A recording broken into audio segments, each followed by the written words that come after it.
अगली खबर भी मुंबई से ही है, जहां नारकोटिक्स कंट्रोल ब्यूरो ने एक हैरान करने वाला ड्रग्स सिंडिकेट का पर्दाफाश किया। यह सिंडिकेट केक और पेस्ट्री के जरिए अपने ग्राहकों को ड्रग्स की डोज पहुंचाता था और इसके लिए बाकायदा मलाड इलाके में बेकरी खोली गई थी। इस बेकरी में ड्रग्स वाले केक और ड्रग्स पेस्ट्री बनाकर सप्लाई की जाती थी। तो देखिए किस तरीके से शातिराना तरीके से यह गोरख धंधा चल रहा था। इन सभी ड्रग्स से बनी चीजों का इस्तेमाल हाई प्रोफाइल पार्टियों में लोगों द्वारा किया जाता था। बेकरी के बारे में पता चलने के बाद एनसीबी के अधिकारियों ने छापेमारी कर 3 लोगों को गिरफ्तार किया है। यह पहली बार ऐसा हुआ है कि जब किसी बेकरी से इस तरह से ड्रग्स का इस्तेमाल कर केक बनाने का खुलासा हुआ हो। बेकरी से 830 ग्राम भांग और 160 ग्राम गांजा भी बरामद किया गया। कल देर रात मुंबई एनसीबी ने कार्रवाई की है, जहां पर एक बेकरी, एक फ्लैट में बेकरी टाइप सिस्टम रन हो रहा था और ये सोशल मीडिया नेटवर्क पे एडवर्टाइजिंग हो रही थी। पॉट ब्राउनी जिसे कहते हैं, जिसमें कैनबिस, मैरिजुआना मिश्रित केक बेकरी आइटम्स बनती है।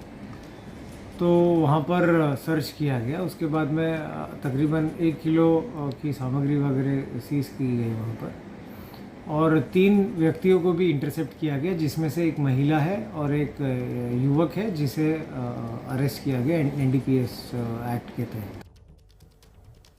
सूरज ओझा हमारे सहयोगी इसी खबर पर जुड़ रहे हैं ज्यादा जानकारी के साथ। सूरज, बहुत ही शातिराना तरीके से ये नशे के जो सौदागर हैं इस गोरख धंधे को चला रहे थे। क्या ये पता चल पाया है कि इन केक्स में या फिर बाकी जो चीजें हैं बेकरी प्रोडक्ट है उसके अंदर छुपा कर ये ड्रग्स कहीं भेजा करते थे या फिर इसमें मिक्स कर दिया करते थे?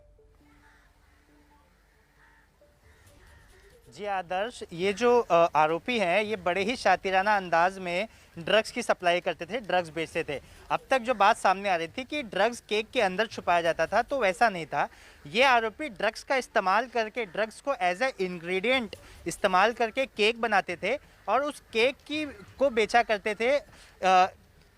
इनको जो एनसीबी है उन्हें इनके पास से कई सारे ऐसे रेसिपीज़ मिले हैं जिसका इस्तेमाल करके ये पूरे ड्रग्स बनाए जाते थे।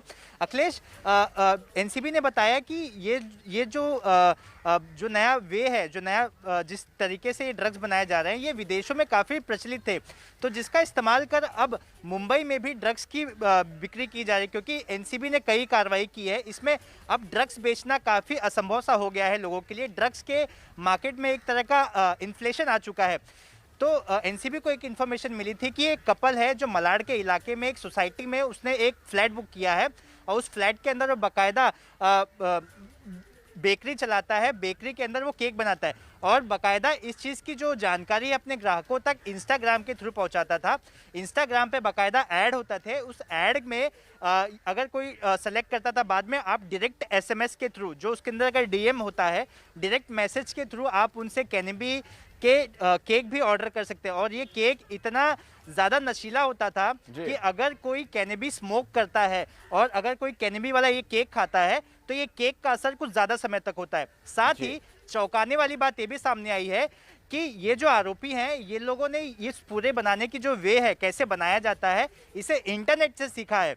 ये 1 किलो का 10 भाग में डिवीजन करते थे और एक भाग को ये 1000 रुपये तक बेचते थे। जी, बहुत बहुत शुक्रिया सूरज ओझा इस जानकारी के लिए आपका। तो आखिरकार ये लोग पकड़े गए हैं, ये एक अच्छी बात है, वरना ना जाने कितने लोगों को और ये लत लगवा देते, ड्रग्स के आदी बना देते।